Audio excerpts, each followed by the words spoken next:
Hello everyone, मैं विश्वजीत सिंह आप सभी का दीन पर स्वागत करता हूं। दोस्तों, अभी मैं इग्नू के ऑफिशियल वेबसाइट पर हूं। इग्नू द्वारा कल एक चीज़ अपलोड की गई थी अपनी साइट के ऊपर में, जिसके बाद मुझे लगा इस वीडियो को बनाना ज़रूरी है। आप सभी को पता होना चाहिए उस चीज़ के बारे में कि क्या है। आज का जो हमारा सोसाइटी है, धीरे धीरे हम अपने कल्चर को, जो हमारा संस्कृति है, उसको हम छोड़ते जा रहे हैं, नई चीज़ों को अपनाते जा रहे हैं। भले ही वो हमारे काम की ना हो, बट हम उन चीज़ों को अपना रहे हैं। और जो हमारा कल्चर है, जो हमारी धरोहर है, हम उन चीज़ों को भूलते जा रहे हैं, उनको छोड़ते जा रहे हैं। जो हमारे आने वाली पीढ़ियाँ हैं वो उसको अपनाना नहीं चाहती हैं।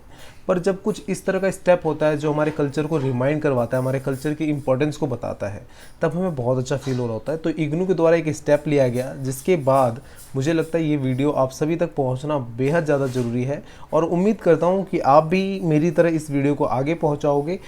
इस वीडियो के माध्यम से या फिर इसके जो भी आपको जिस भी हिसाब से लगे कि आगे लोगों तक पहुंचना चाहिए, उस माध्यम से आप इसको पहुंचाने वाले हो। चलिए हम वीडियो स्टार्ट करते हैं। तो अभी मैं इग्नू के ऑफिशियल वेबसाइट पे हूँ। डायरेक्ट गूगल पे इग्नू डालिए और ये वेबसाइट आ जाएगा आपको।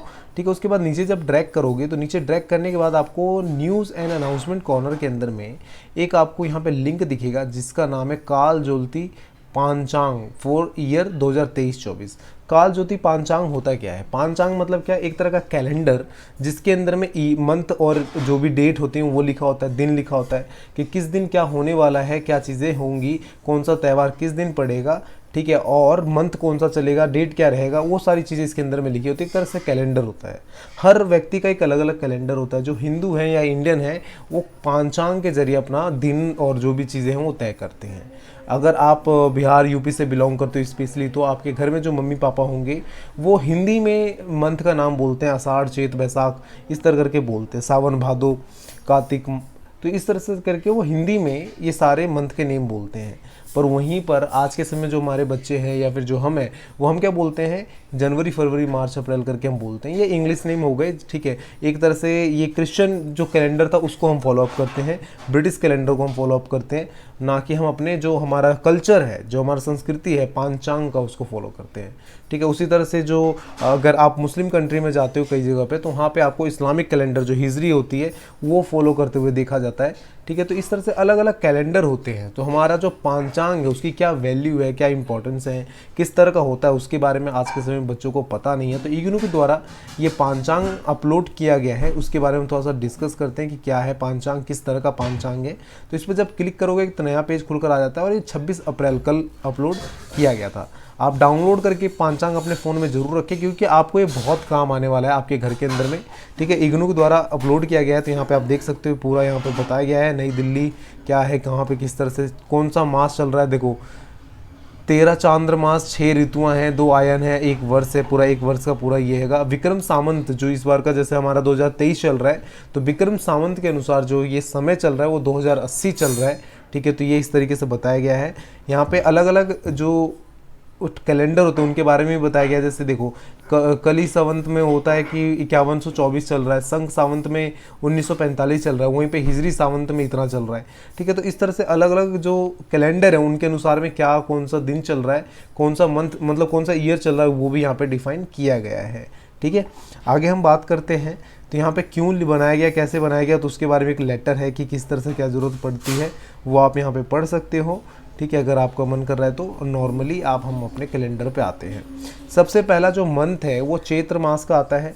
तो यहाँ पे देखोगे चैत्र मास जो शुरुआत होती है वो 8 मार्च से शुरुआत होकर 30 अप्रैल तक चलता है। जैसे कि जो हमारा कैलेंडर है वो 1 अप्रैल, जैसे 1 जनवरी से स्टार्ट होता है। फाइनेंशियल ईयर की हम बात करें तो 1 अप्रैल से स्टार्ट होता है। पर जो हिंदू कैलेंडर, जो इंडियन कैलेंडर, जो हम इससे पांचांग बोलते हैं, उसकी जो शुरुआत होती है वो अलग अलग हिसाब से होती है और दिन आगे पीछे होते रहते हैं, क्योंकि जो चंद्रमा होती है उसको देखकर इसको तैयार किया जाता है कि चंद्रमा की दिशा क्या होने वाली है, चंद्रमा किस ओर बैठने वाला है, किस तरह से उसका अमावस्या और पूर्णिमा चलने वाला है, कृष्ण पक्ष और शुक्ल पक्ष किस प्रकार का होने वाला है, उसके अनुसार से ये पांचांग तैयार किया जाता है। तो अब यहाँ पे देखोगे जो सबसे पहला मंथ है वो चैत्र मास का आता है, जिसके अंदर में 8 मार्च से लेकर 6 अप्रैल तक का पूरा टाइम पीरियड को हम कवर करते हैं। तो 8 मार्च मतलब हमारा हो गया पहला, मतलब 1 तारीख मान के चलते हैं हम इसको। ठीक है, तो यहाँ पे देखोगे प्रतिपदा 1, द्वितीया, तृतीया, चतुर्थी, पंचमी, षष्ठ, यहाँ पे सारा दे रखा है। इसका मतलब क्या हुआ कि ये दिन है।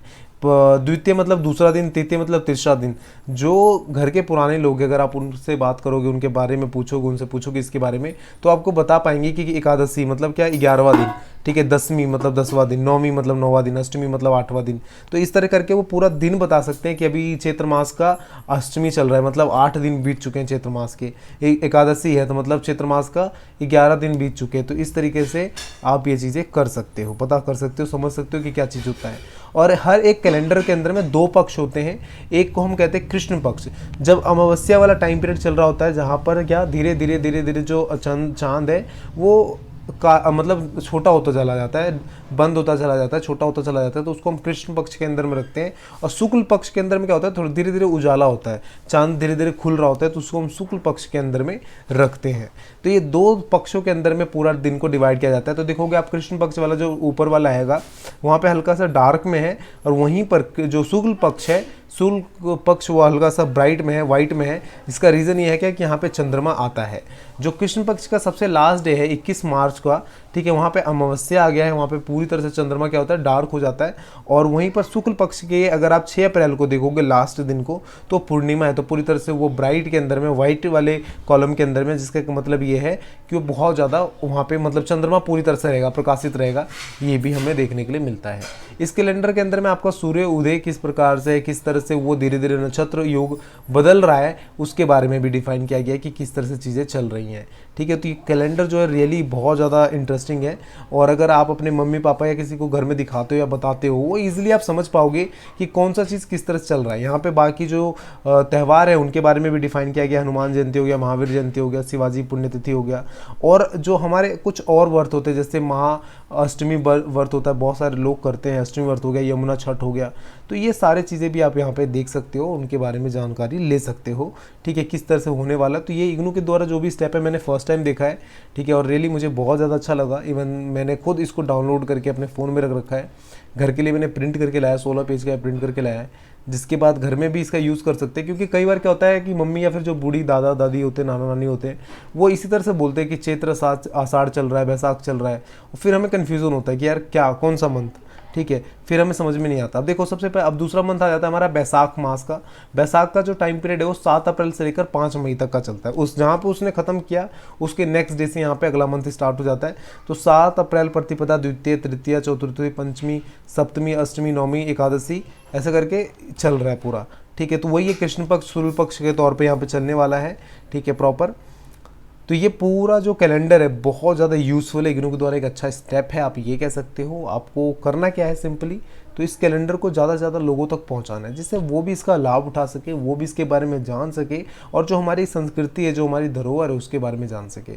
यहाँ पे जो त्योहारों को भी अगर देखोगे दोस्तों, सबसे बड़ी बात क्या है कि बहुत सारे त्यौहार जो हमारे आसपास में नहीं मनाए जाते या फिर उसकी गवर्नमेंट छुट्टी नहीं होती है, उसके बारे में भी बहुत विस्तार में बताया गया कि कौन सा किस दिन है। जैसे कि आप देखोगे 22 अप्रैल को ईद उल फितर था, तो वहाँ पे बताया गया कि परशुराम जयंती भी था, अक्षय तृतीया भी था, पृथ्वी दिवस भी था, ठीक है। ये बहुत कम कैलेंडर में इस तरह से डिफाइन किया जाता है। तो इसको यूज़ करो और यूज टू में लाओगे। जैसे जैसे आप यूज़ करने लगोगे इसको, तो और भी लोग यूज़ करेंगे, देखा देखी यूज़ होगा, फिर हम अपनी संस्कृति की तरफ वापस से लौट पाएंगे, उसकी इंपॉर्टेंस को समझ पाएंगे कि कितना विस्तार से हम इसको हमने बनाया है, क्या चीज़ें हैं, ठीक है, कितना एडवांस है, वो हम चीज़ों को समझ पाएंगे। तो फ्रेंड्स, यहाँ पे मैं वीडियो एंड करता हूँ। उम्मीद करता हूँ आप इस वीडियो को शेयर करेंगे, इस कैलेंडर को अपने दोस्तों के साथ बांटेंगे, ठीक है। जब मैं ग्रुप में भी डाल दूंगा, वहाँ से भी आप ले सकते हैं, ठीक है। और फटाफट वीडियो को लाइक शेयर सब्सक्राइब जरूर करें। Thank you so much for watching me, thank you so much for listening me, bye bye, take care, all the best.